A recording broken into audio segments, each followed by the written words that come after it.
ચતુર છોકરો રવિ અને જ્ઞાનનો ખજાનો એક નાનકડા હરિયાળા ગામમાં રવિ નામનો એક હોશિયાર અને જિજ્ઞાસુ છોકરો રહેતો હતો. તેના પપ્પા ખેડૂત હતા અને મમ્મી ઘરકામ કરતી હતી.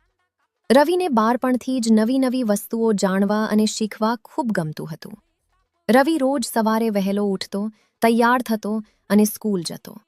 તે ક્લાસમાં ખૂબ ધ્યાનથી ભણતો અને શિક્ષકને પ્રશ્નો પૂછતો.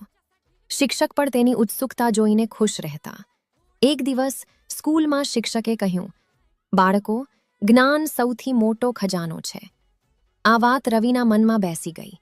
તે દિવસથી તે દરેક વસ્તુ વિશે વધુ જાણવા ઉત્સુક બની ગયો. એક સાંજે રવિ સ્કૂલથી ઘરે જઈ રહ્યો હતો.